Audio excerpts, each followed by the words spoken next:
Okay.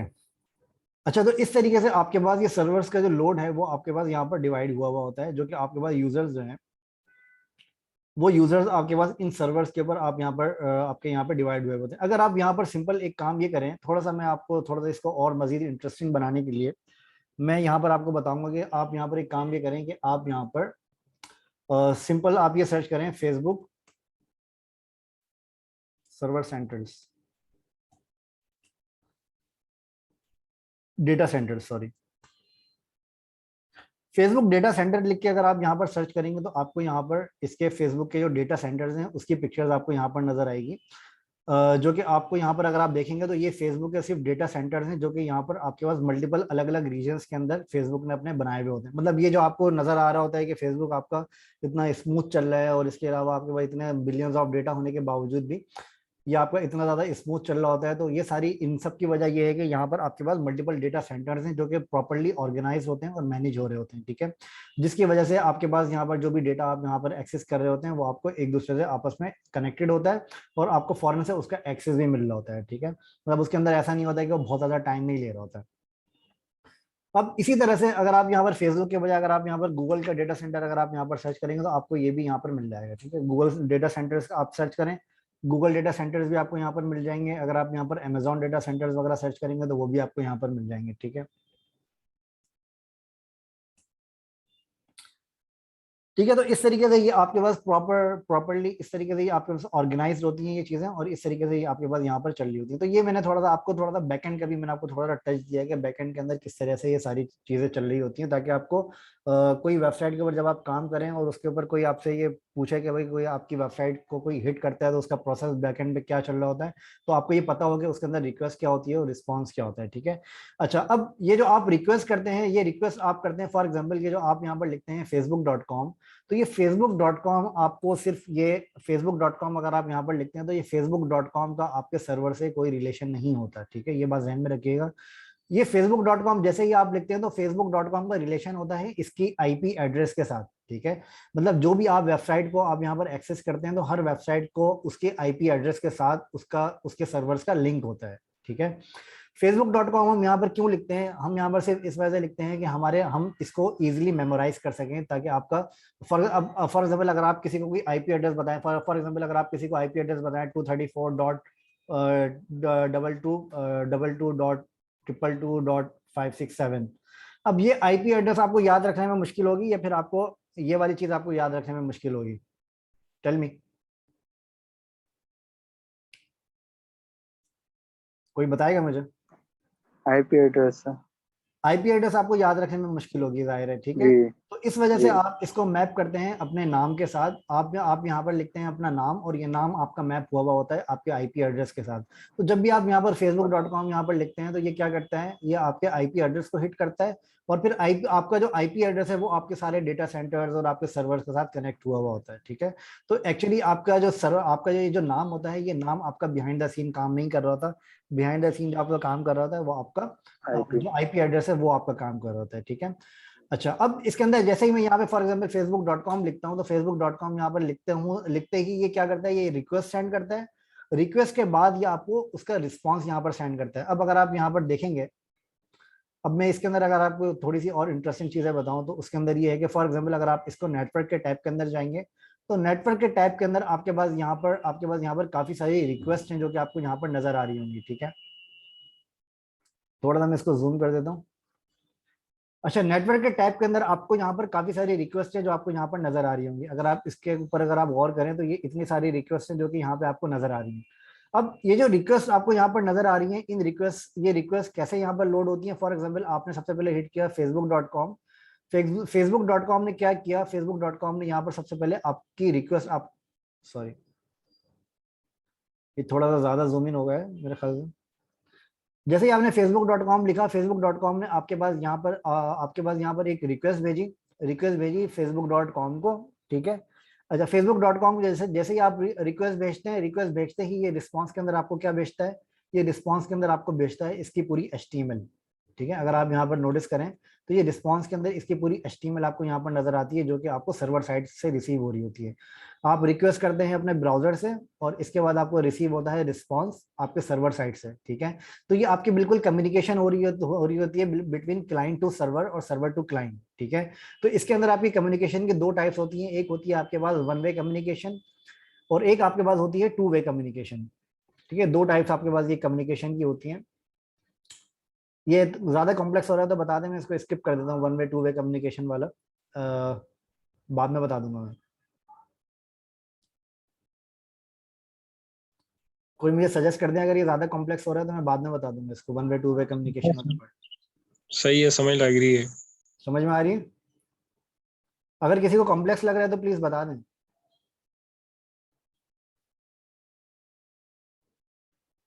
Okay, I think सबके लिए ठीक है। Okay, nice.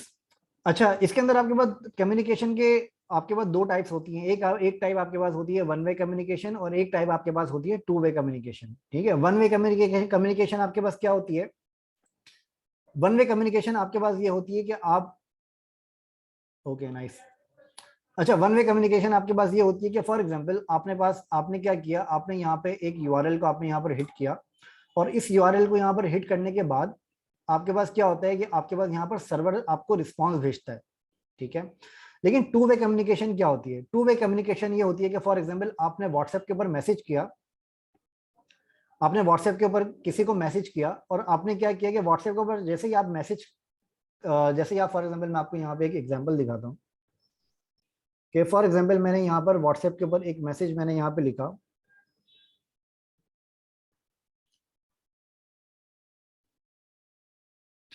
अब आपको यहाँ पर ये मेरी स्क्रीन नजर आ रही है?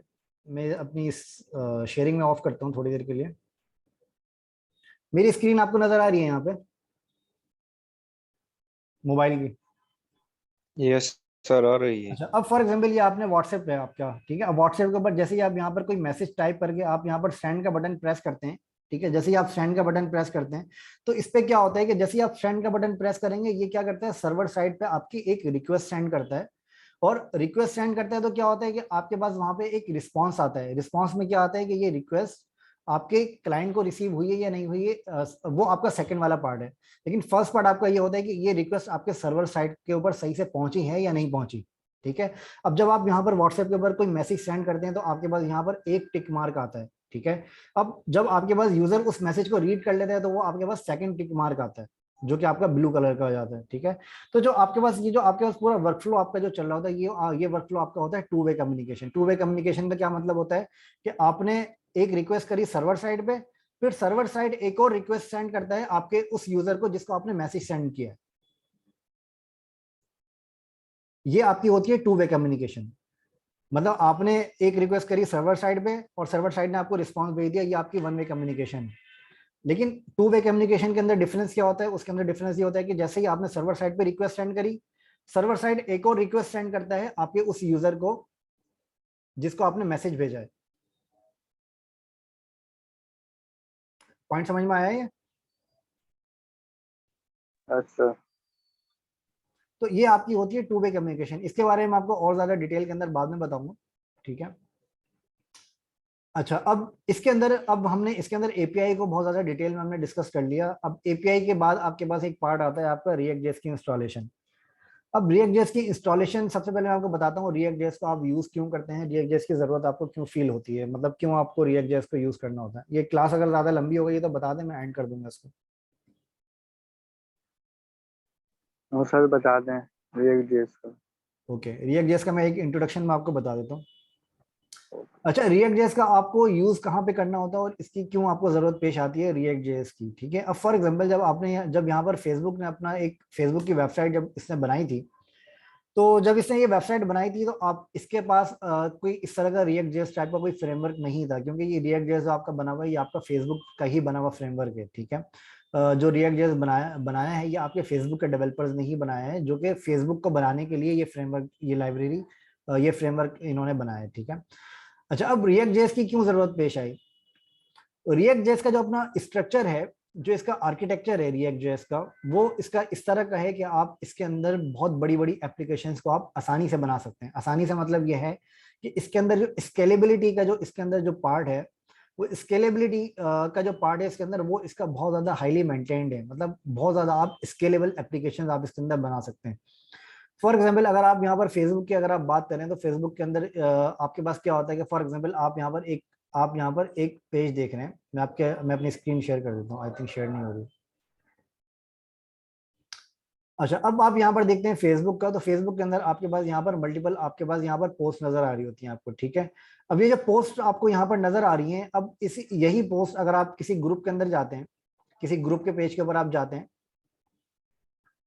इन्फ्लुएंसर्स नेटवर्क, अच्छा इन्फ्लुएंसर नेटवर्क के ऊपर मैं जाता हूं, तो आपको यहाँ पर भी इसका पार्ट आपको यहाँ पर नजर आ रहा है, ठीक है। अब इसके अंदर क्या हुआ है, इसके अंदर यहाँ पर आपके पास यहाँ पर एक पोस्ट की आपको यहाँ पर एक टाइमलाइन आपको नजर आ रही है, ठीक है। अब ये टाइमलाइन क्या होती है, अब ये टाइमलाइन आपको इस पेज के ऊपर भी नजर आ रही है और ये टाइमलाइन आपको इस पेज के ऊपर भी नजर आ रही है, ठीक है। तो ये आपको दो टाइमलाइंस आपको यहाँ पर नजर आ रही हैं। अब ये टाइमलाइंस आपकी अगर फॉर एग्जांपल अगर आप इसको रिएक्ट जेएस को आप यूज नहीं करेंगे, तो इसको आपको क्या करना पड़ेगा, इसके अंदर आपको ये करना पड़ेगा कि इसका जो कोड है वो आपको कॉपी पेस्ट करना पड़ेगा यहाँ पर भी और यहाँ पर भी, मतलब ये दोनों आपके पास सेपरेट पेजेस हैं। ये आपके पास है फेसबुक की टाइमलाइन और ये आपके पास है इस ग्रुप की टाइमलाइन। ये आपके पास टेक्निकली अगर आप देखें तो ये दोनों आपके पास सेपरेट पेजेस हैं, ठीक है। अब ये जो सेपरेट पेजेस आपके पास हैं, इसका क्या रीजन, ये सेपरेट पेजेस आपके पास हैं, इसको ये आपको कैसे पता चलता है, क्योंकि इनके यूआरएल्स डिफरेंट है, ठीक है। अब इसके अंदर अगर आप विदाउट रिएक्ट जेएस इसको यूज करेंगे तो आपको ये कोड आपको कॉपी पेस्ट करना पड़ेगा, लेकिन रिएक्ट जेएस के अंदर आपके पास एक फीचर होता है कंपोनेंट का, ठीक है।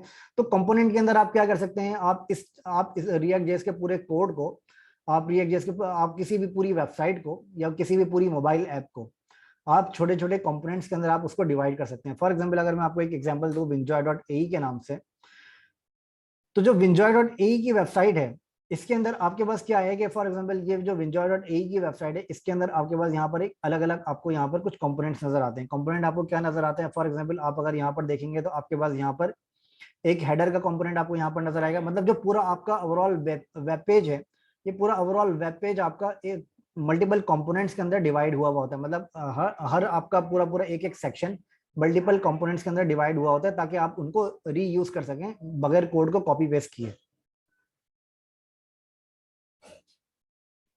समझ रहे हैं?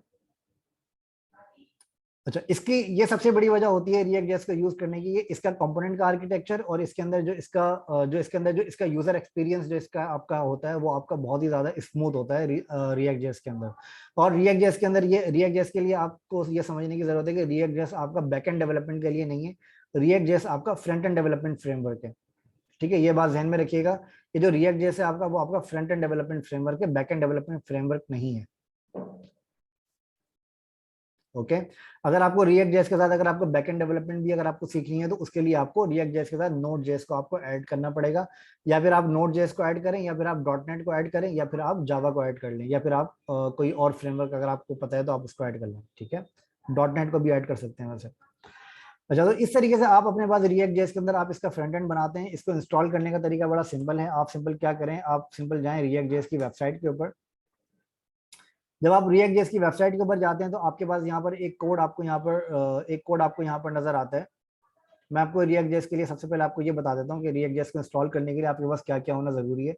रिएक्ट जेएस को इंस्टॉल करने के लिए आपके पास सबसे पहले आपको चाहिए एक टर्मिनल, ठीक है। उसके बाद आपको चाहिए नोड जेएस। ये दो चीजें आपको इंपॉर्टेंट है जो कि आपको रिएक्ट जेएस के लिए चाहिए। नोड जेएस इंस्टॉल करने के लिए आप यहाँ पर जाएंगे नोड जेएस के ऊपर, और नोड जेएस के ऊपर आप जाएंगे तो आपके पास यहाँ पर इसको डाउनलोड करने का ऑप्शन आपको यहाँ पर नजर आ जाएगा, ठीक है। यहाँ पे आपके पास डाउनलोड करने का ऑप्शन यहाँ पे आपको नजर आ रहा है। आप सिंपल यहाँ पे क्लिक करके इसको डाउनलोड करें, और डाउनलोड करके आप इसको अपने पीसी पे इंस्टॉल करें। और इंस्टॉल करने के बाद अगर आपका कोई टर्मिनल खुला हुआ है, तो उस टर्मिनल को आप एग्जिट करके दोबारा रीस्टार्ट कर लीजिएगा, टर्मिनल को, कंप्यूटर को नहीं, टर्मिनल को, ठीक है।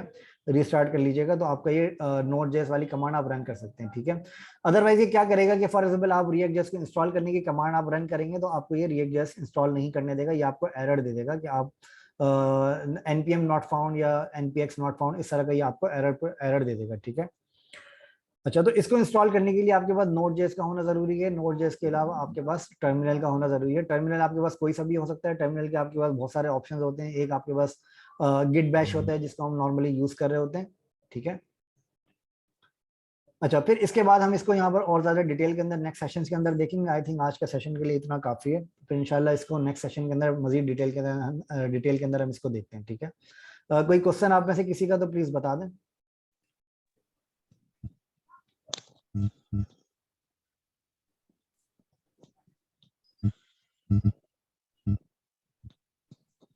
रिएक्ट नेटिव यूज ये होता है मोबाइल ऐप डेवलपमेंट में। टर्मिनल का कह रहे थे, ये बताते टर्मिनल क्या होता है और हमारे लैपटॉप पे वो कैसे ओपन हुआ वो खड़ा पहले अच्छा, से ही, जो आप कह रहे थे क्लोज कर लें। टर्मिनल आपके पास ऐसे ओपन होता है कि आप सिंपल वीएस कोड ओपन करेंगे। आप वीएस कोड का, आप ये जो सॉफ्टवेयर है जो आप यूज करते हैं, आप इसको ओपन करेंगे और यहाँ पर आपके पास कंट्रोल जे प्रेस करेंगे तो आपके पास ये वाली विंडो ओपन हो जाएगी। कंट्रोल जे प्रेस करेंगे तो आपके पास ये विंडो ओपन हो जाएगी। यहाँ पर आपके पास आ रहा होता है टर्मिनल, तो आप यहाँ पे टर्मिनल को सिलेक्ट कर लेंगे तो आपके पास यहाँ पे इसका टर्मिनल ओपन हो जाएगा, ठीक है। तो इसी का बस टर्मिनल ऑफ करना, सॉरी, तो टर्मिनल सर इसी का ऑफ करना था। जी हाँ, आप बस ये रिएक्ट जेएस को आप ये सॉरी ये पूरे वीएस कोड को आप एक दफा बंद करके दोबारा ओपन करेंगे तो आपके पास ये ओपन हो जाएगा। लेकिन समटाइम्स क्या होता है कि जो डेवलपर्स होते हैं वो वीएस कोड यूज नहीं कर रहे होते, तो ये जो टर्मिनल आपका होता है, ये टर्मिनल आपका वीएस कोड के अंदर होता है, लेकिन ये जरूरी नहीं है कि ये हर कोड एडिटर के अंदर ये अवेलेबल हो टर्मिनल, ठीक है। तो कोड एडिटर के अंदर अगर ये अवेलेबल नहीं है तो आपको टर्मिनल सेपरेटली इंस्टॉल करना पड़ेगा, जिसके अंदर आपके पास आता है गिट बैश, ठीक है। ये टर्मिनल से आप क्या करते हैं, टर्मिनल से आप इसी कमांड्स को आप रन कर सकते हैं, जो कि आपको इसकी एनपीएम वगैरह की कमांड जो आपको रन करनी है, जो कि हम नेक्स्ट सेशन के अंदर देखेंगे, वो यहाँ पर आप टर्मिनल के अंदर आप रन कर सकते हैं। तो ये गिट बैश को भी आप इंस्टॉल कर सकते हैं, और अगर गिट बैश आपके पास इंस्टॉल है, मतलब ये इसको आप इंस्टॉल कर लीजिएगा। अगर ये इवन के अगर आप कोई यहाँ पे अगर आपके पास टर्मिनल आ भी रहा हो तब भी आप इसको इंस्टॉल कर लीजिएगा, तो कोई प्रॉब्लम नहीं है। ये तो आपको ये गिट बैश इंस्टॉल करना पड़ेगा, और इसके बाद आपको इसके अलावा आपको ये टर्मिनल में आपको ये नोड जेएस इंस्टॉल करना पड़ेगा, ठीक है। तो जब आप ये नोड जेएस इंस्टॉल करेंगे तो आपके पास यहाँ पर रिएक्ट जेएस की क्रिएट करने की कमांड्स को हम नेक्स्ट सेशन के अंदर रन कर सकेंगे। बस आप इतना काम कर लीजिएगा, टर्मिनल इंस्टॉल करके और गिट बैश इंस्टॉल कर लीजिएगा। सिर्फ ये दो काम आपको करना है नेक्स्ट सेशन के लिए, ठीक है। क्लियर है?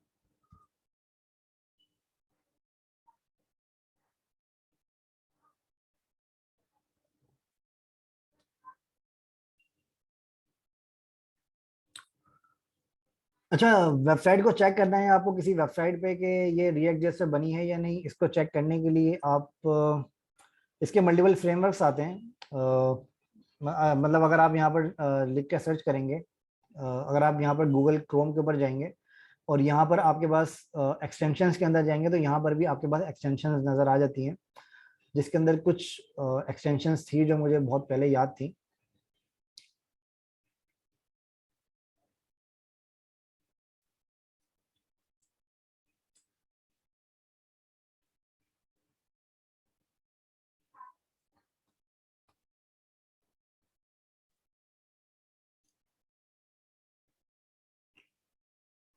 एनीवेज मैं ये आपको देख के बताऊंगा, क्योंकि इसकी कुछ एक्सटेंशन थी जो जो मुझे पता थी, वो मैं आपको देख के बताऊंगा। मेरे पास कहीं पे सेव हुई भी होगी तो वो मैं आपको व्हाट्सएप के ऊपर मैसेज कर दूंगा, ठीक है। तो इसको देख लीजिएगा। तो कुछ एक्सटेंशन ऐसी आती हैं जो कि आपको बता देती हैं कि कौन सी वेबसाइट जो है वो आपकी कौन सी टेक्नोलॉजी यूज कर रही है, तो वो आपको पता चल जाता है आसानी से। सर ये बिफोर इंड हम में फंक्शन में क्यों यूज करते हैं, किस लिए? क्या कह रहे हैं, सॉरी?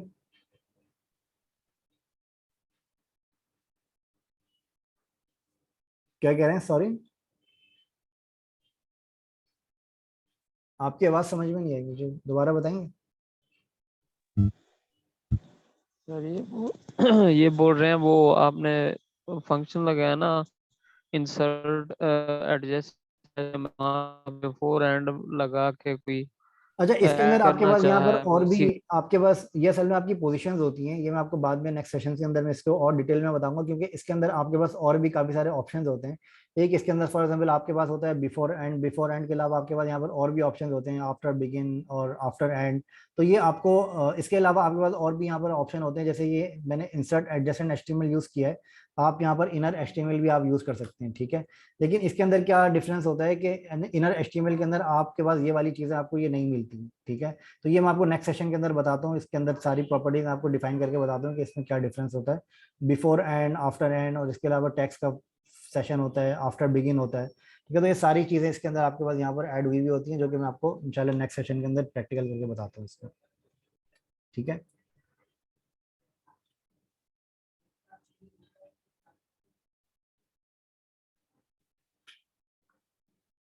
ये जरूरी नहीं है, ये मैप फंक्शन के अंदर जरूरी नहीं है कि आप इसको मतलब इसका मैप फंक्शन से कोई रिलेशन नहीं है, आप इसको फॉर के अंदर यूज करें या मैप के अंदर आप इसको यूज करें, आप इसको यूज कर सकते हैं। मतलब इसके अंदर इंसर्ट एडजेसेंट एचटीएमएल के अंदर ये होता है कि आप यहाँ पर एचटीएमएल ऐड कर सकते हैं, लेकिन अदरवाइज अगर आप यहाँ पर कोई दूसरे अगर आप यहाँ पर फंक्शन यूज करेंगे तो उसके अंदर आप एचटीएमएल ऐड नहीं कर सकते, उसके अंदर आप स्ट्रिंग ऐड कर सकते हैं, ठीक है। तो ये इसके अंदर डिफरेंस होता है।